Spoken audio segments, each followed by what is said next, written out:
Hello दोस्तों, good morning, नमस्कार। कैसे हैं आप लोग? उम्मीद करता हूं आप सभी लोग अच्छे हैं। सुबह के बज चुके हैं 9 और अभी हमारा टाइम है प्रॉफिट एंड लॉस की क्लास को कंटिन्यू करने का। तो उसी प्रॉफिट एंड लॉस की क्लास में मैं आपका होस्ट अभिषेक वर्मा आप सभी लोगों का बहुत बहुत स्वागत करता हूं आपके अपने channel easy maths with Nehra sir पे। कल की क्लास में हमने ये क्वेश्चन समझा था और अगर आपको ये क्वेश्चन में कुछ भी थोड़ा सा डाउट हो तो हम इसको यहाँ आगे कंटिन्यू कर सकते हैं। तो अगर आप में से अगर किसी को डाउट हो तो यहाँ समझ लेते हैं, और हो सकता है कल किसी ने इस क्वेश्चन में डाउट रह ही गया हो या क्लास नहीं देखी हो तो यहाँ समझ लेते हैं। मैंने ये बताया था क्वेश्चन क्या है। राधा लागत मूल्य से 25% ऊपर अपना माल अंकित करती है। 35% सामान तो बेचती है अंकित मूल्य पर, 40% 15% की छूट पर और शेष सामान 20% की छूट पर बेचती है।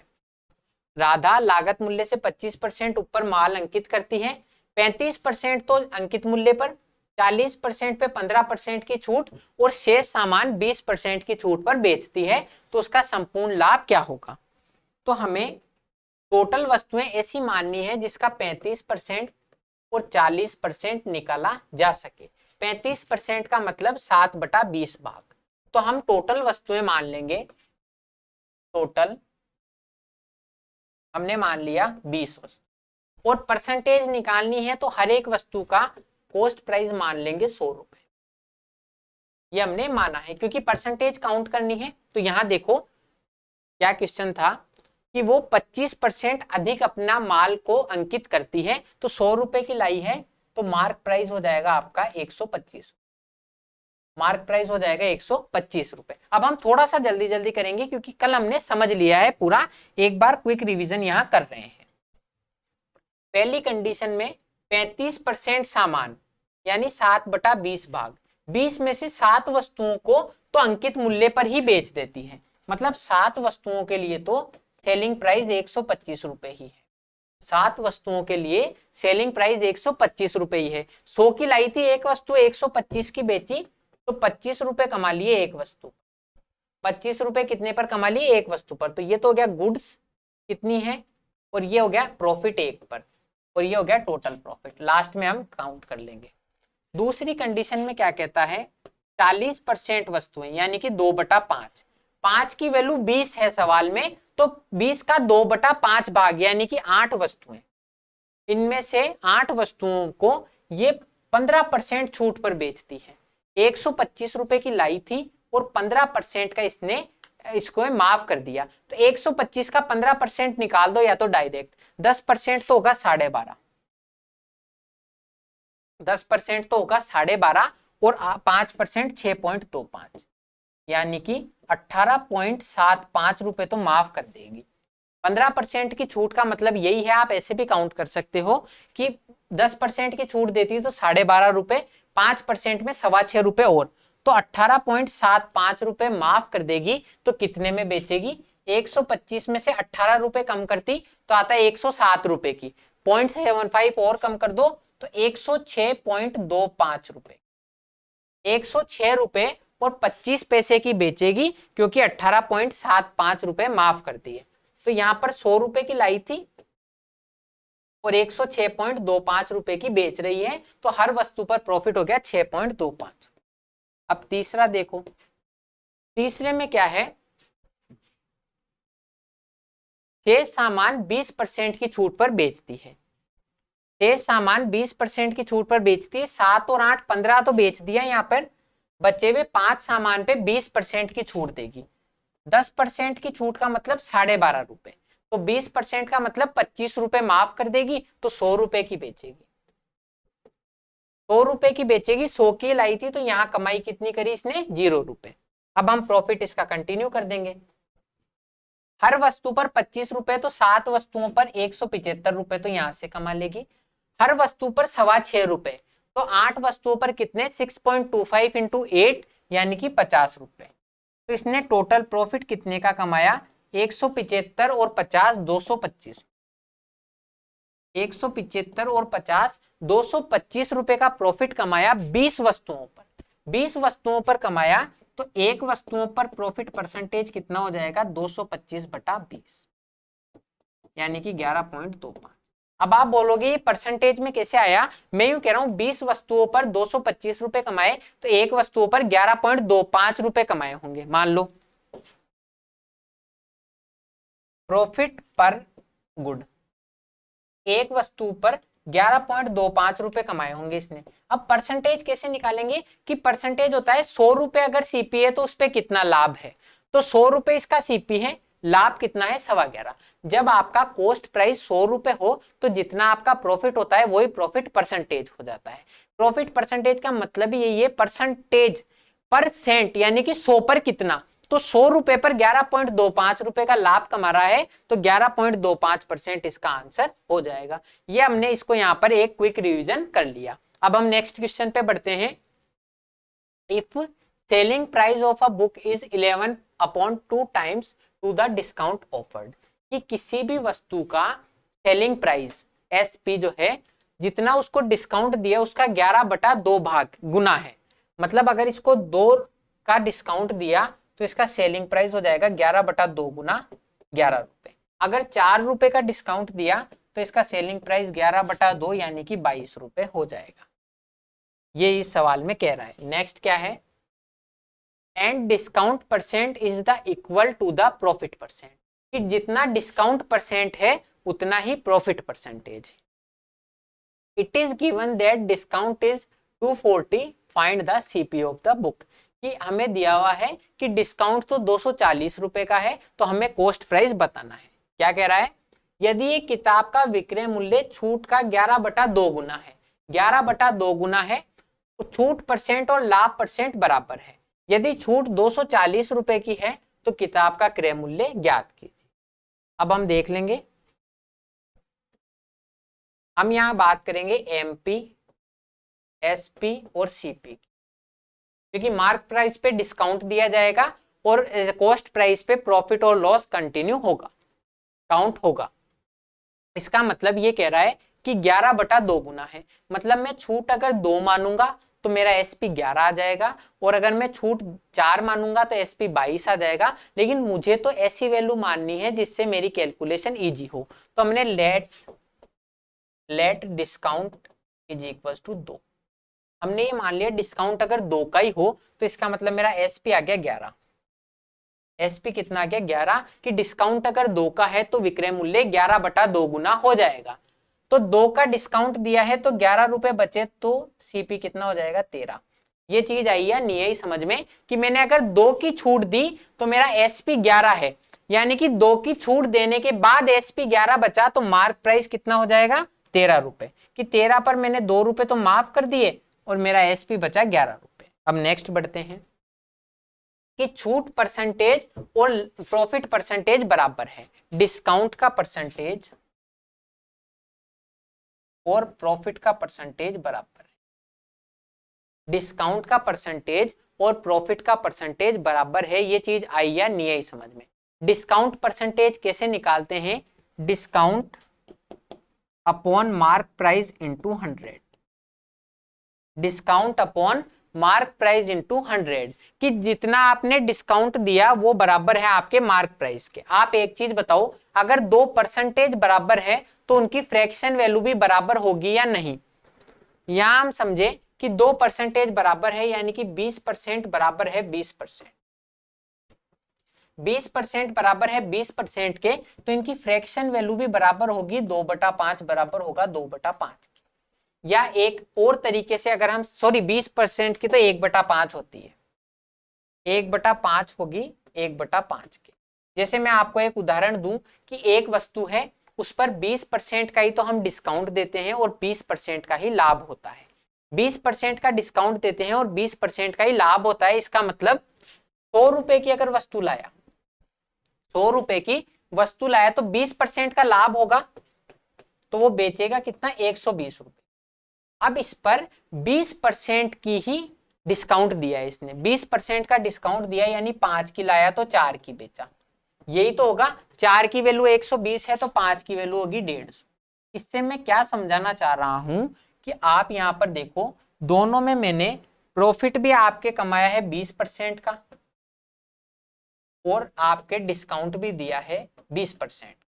कहने का मतलब यह है कि अगर 20% है यानी कि 5 पर 1 का प्रॉफिट कमाया है और 20% डिस्काउंट है यानी 5 पर 1 की मैंने छूट दी है। अब इसका मतलब डिस्काउंट परसेंटेज बराबर है प्रॉफिट परसेंटेज के, यानी कि जितना भाग मैंने पहले डिस्काउंट दिया था उतना ही प्रॉफिट होगा। मैंने डिस्काउंट कितना दिया था, 2 का 13 पर मैंने डिस्काउंट दिया था, 13 रुपए की लाया और 2 रुपए का डिस्काउंट दिया था। मैंने आपको बताया था डिस्काउंट हमेशा काउंट होता है मार्क प्राइस पर, तो 2/13 का डिस्काउंट दिया था यानी कि मेरा प्रॉफिट भी होगा 2/13 का।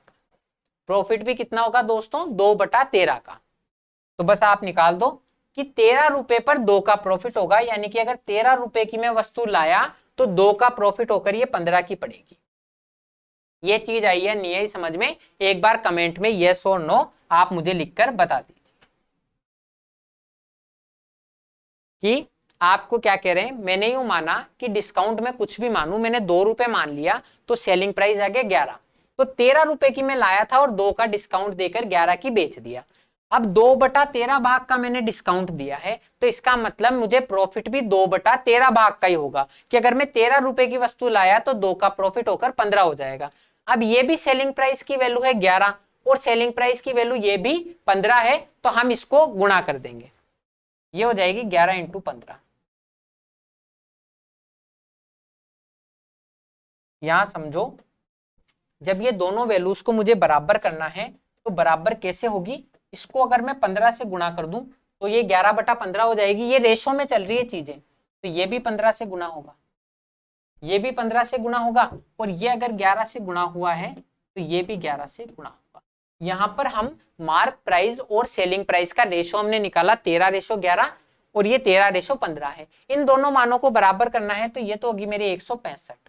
15 को जब मैं 11 से गुणा करूंगा, आपका सेलिंग प्राइस हो गया 11 × 13 143 और 15 × 13 हो गया आपके सामने 195। 195 15 × 13 कैसे करेंगे, 14 का स्क्वायर माइनस 1, तो 14 का स्क्वायर 196, 1 घटा दो 195। इसका मतलब ये कंडीशन आपकी कब सेटिस्फाई होगी कि अगर वो 195 रुपए की वस्तु लाया तो 2/13 का छूट देकर 165 की बेचेगा, और 165 की बेचेगा तो वो परसेंटेज कब बराबर होगा, जब उसके पड़ी होगी 143 की। तो यहाँ ये कंडीशन सेटिस्फाई होगी, 195 की लाया 165 की बेचा, यानी कि 30 यूनिट का इसने डिस्काउंट दिया। 30 यूनिट का डिस्काउंट दिया, उसकी वैल्यू सवाल में कितनी है, 240। हमने ये सब यूनिट में मानी है, लास्ट में जितना आएगा उससे गुणा कर देंगे कि 195 की लाया 165 की बेचा, 30 यूनिट की वैल्यू 240 है, तो मुझे कॉस्ट प्राइस चाहिए, इसकी वैल्यू निकाल दूंगा 143 यूनिट। 30 यूनिट की वैल्यू 240 है, हर एक चीज 8 गुना है तो इसको भी 8 से गुना कर दो, 8 × 24 और ये 114, 1144 हमारा आंसर। क्या मैंने किया, यह सवाल देखकर आपको थोड़ा सा कठिन लग रहा होगा, लेकिन अगर हम हर एक चीज को बेसिक से आराम से समझें तो हमारा हर एक सवाल हो सकता है। एक बार इसको समझें, क्या है कि 11/2 गुना है छूट का, तो मैंने छूट मान ली 2 रुपए, तो इसका मतलब ये 11 रुपए इसका सेलिंग प्राइस था, 2 रुपए मार्क करने के बाद 11 की बची तो 13 रुपए की मार्क करी थी, तो 13:11 आ गया। डिस्काउंट दिया है मैंने 2/13 का, तो मुझे ये कह रहा है जितना डिस्काउंट दिया उसी रेशो में प्रॉफिट होगा, तो 13 पे ही 2 का प्रॉफिट होगा, यानी कि 13 की लाया तो 15 की बेचूंगा। इनको बराबर कर दो, इसको 15 से गुणा कर दो, ऊपर वाली समीकरण को, नीचे वाली को 11 से गुणा कर दो। तो मतलब मार्क प्राइस और सेलिंग प्राइस और कॉस्ट प्राइस का रेशियो निकालें तो मार्क प्राइस अगर 195 होगा तो सेलिंग प्राइस 165 होगा, और ये आपका 143 होगा। मतलब मैंने 30 यूनिट का डिस्काउंट दिया है, उसकी वैल्यू सवाल में 240 रुपए। तो मुझे किताब का क्रय मूल्य चाहिए 143, 30 यूनिट की वैल्यू 240 है, 8 गुना, तो क्रय मूल्य 148 को 8 गुना कर दो 1144। इससे सरल तरीके से कोई आपके समझा नहीं सकता, मतलब दूसरे भी समझा सकते हैं, मैं किसी की प्रतिभा पे उंगली नहीं उठा रहा, पर यह सबसे इजीएस्ट वे है समझने का। जहां आप परसेंटेज वगैरह निकालने लगे, एक्स मान लिया, आपका टाइम खराब होगा। ये सबसे बेस्ट तरीका है, और ऐसे क्वेश्चन आएंगे तो हम इन तरीकों को और अच्छे से समझेंगे। आप देखो नेक्स्ट क्वेश्चन, तब तक मैं पानी पी लेता हूं एक बार।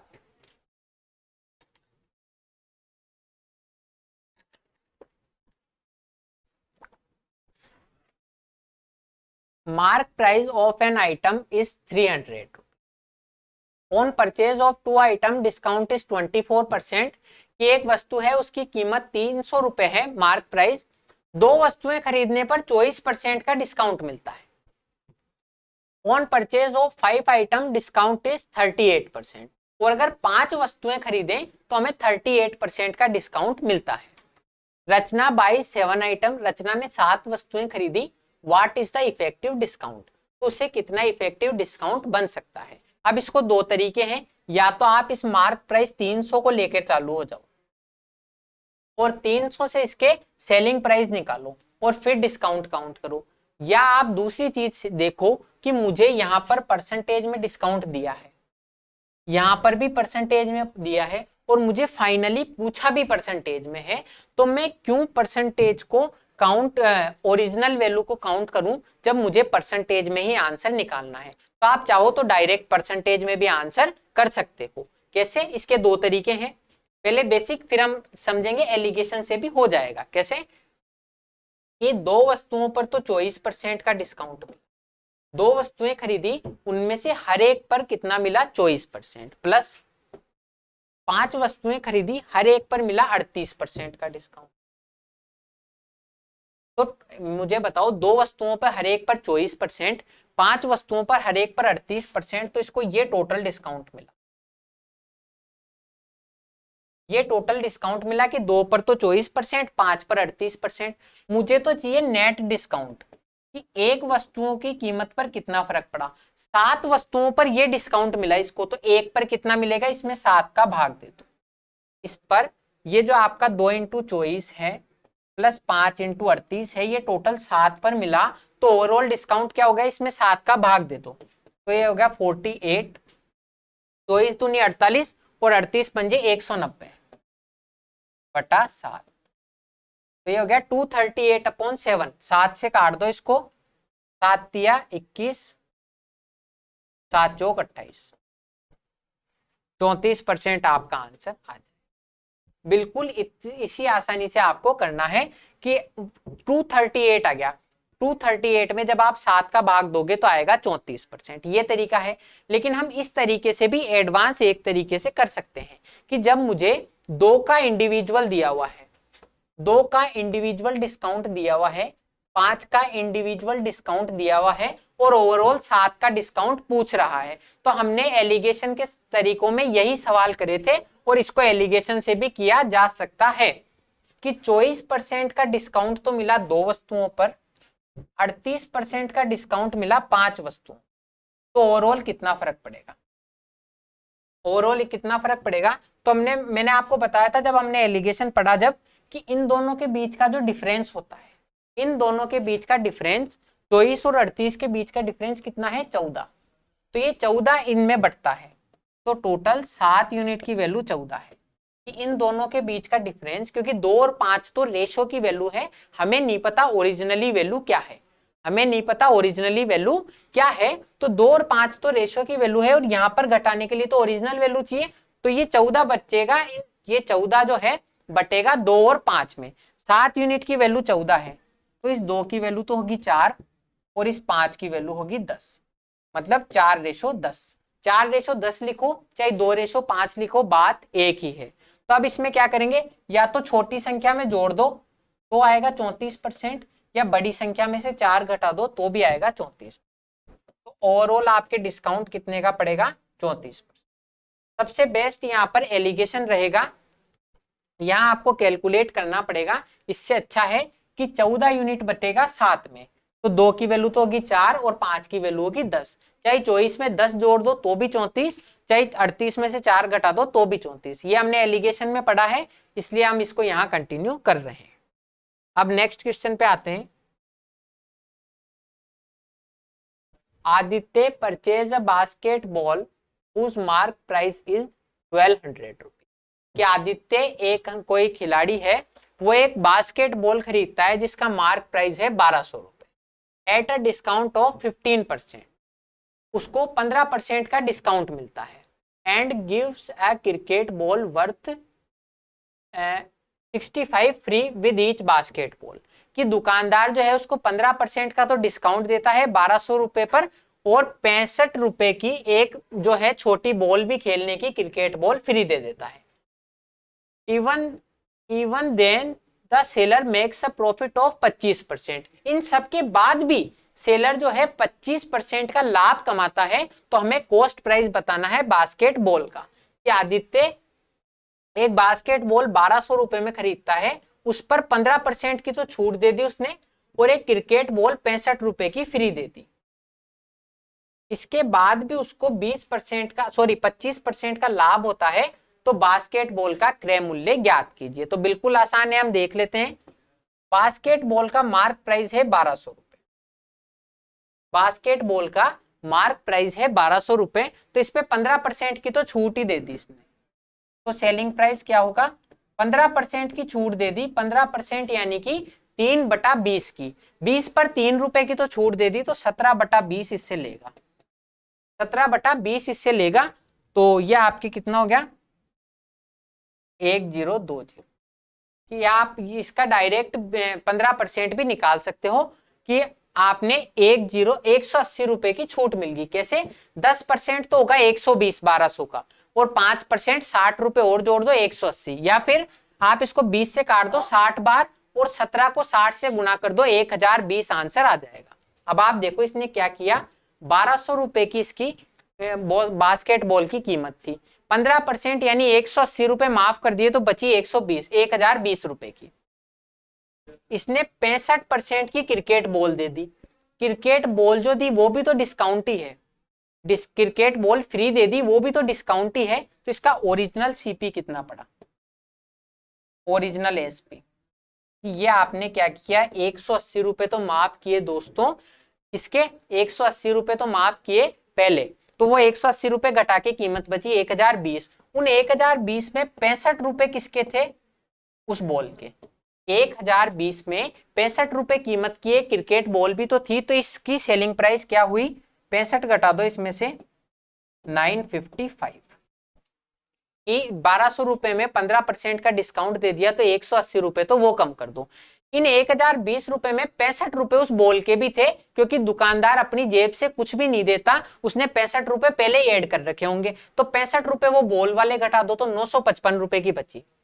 ये यूं कह रहा है इसके बाद भी 25% का लाभ कमाता है, 25% का लाभ कमाता है, यानी कि 1/4।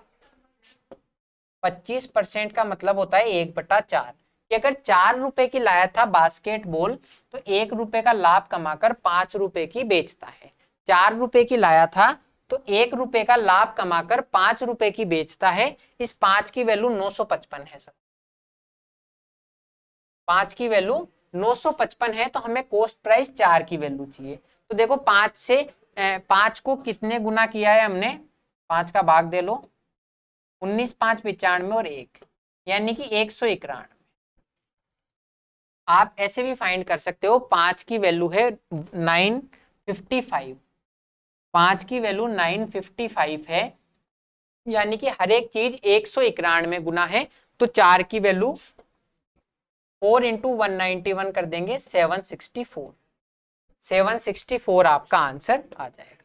जैसे जैसे आप समझोगे सवाल को, आपका टाइम ओरिजिनली कम होता जाएगा, आप देखोगे ग्रेजुअली कैसे टाइम कम हो रहा है।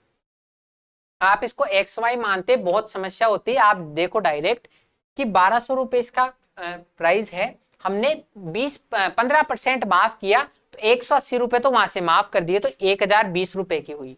1020 रुपए में 65 रुपए उस क्रिकेट बॉल के भी थे, क्योंकि दुकानदार आपका चाचा ताया तो है नहीं जो आपको फ्री में देगा।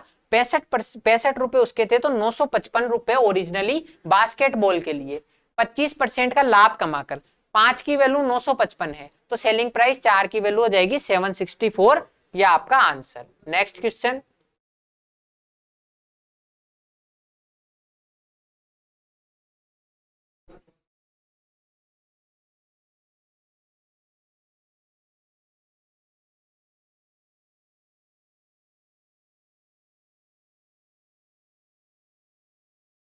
Kapil publish 3500 books for 3,50,000। ये आपको थोड़ा छोटा दिख रहा होगा कि कपिल एक व्यक्ति है, उसने 3.5 लाख रुपए में 3,500 किताबों को प्रकाशित किया।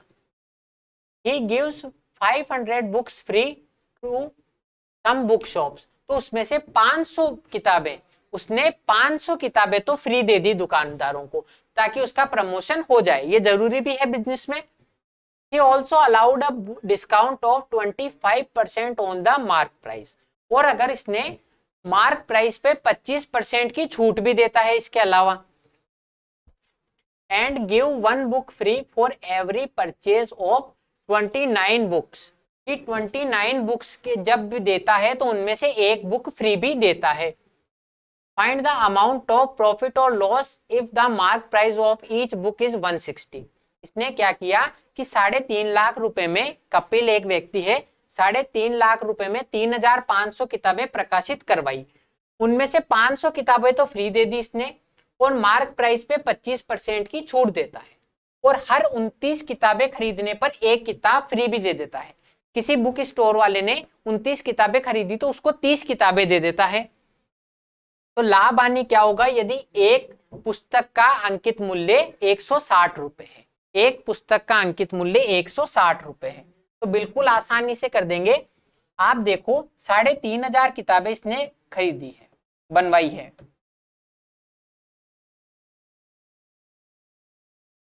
3,500 किताबें इसने पब्लिश करवाई है, उसमें से 500 तो फ्री दे देगा। तो 3,500 किताबों में से अगर इसने 500 किताबें तो फ्री दे दी, इसका मतलब ये 3,000 के ही पैसे लेगा। ये चीज आई या नहीं आई समझ में? एक बार बता दो मुझे कि ये 500 किताबें तो फ्री देगा तो कमाई इसकी होगी 3,000 किताबों में। एक और चीज समझो, हर 29 किताबों पर एक किताब फ्री दे देगा, यानी कि अगर इसने 30 किताबें दी तो पैसे कितने के लेगा? 29 किताबों के ही। अगर 30 किताबें इसने टोटल दी तो 29 किताबों के ही पैसे लेगा, यानी कि 3,000 में से 29/30 भाग के ही पैसे लेगा। या ऐसे समझ में नहीं आए तो यूं समझ लो कि हर 30 किताब पर एक किताब फ्री होती है, तो 3,000 पर कितनी किताब फ्री होगी? 1,000 किताबें। तो टोटल 2,900 किताबों के ही पैसे लेगा। कि हर 30 पर एक किताब फ्री होती है तो 100 किताबें तो 3,000 पर फ्री ही चली गई, 2,900 किताबों के पैसे लेगा। एक बुक की मार्क प्राइस है 160 रुपए। एक बुक की मार्क प्राइस कितनी है दोस्तों? 160 रुपए। और इस पर ये 25% की छूट भी देता है, इस पर 25% की छूट भी देता है, तो सेलिंग प्राइस हो जाएगी इसका 75%।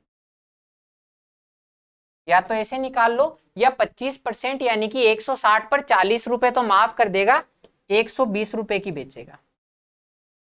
120 रुपए की बेचेगा। 2,900 किताबों से ही पैसे मिलेंगे, हर एक किताब 120 रुपए की है, तो टोटल इसका सेलिंग प्राइस कितना होगा?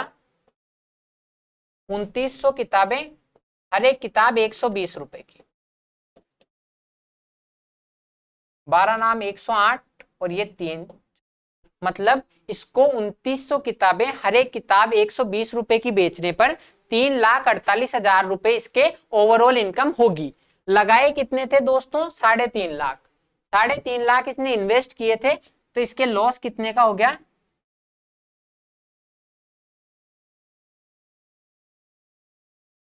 इसके लॉस हो गया 2,000 रुपए।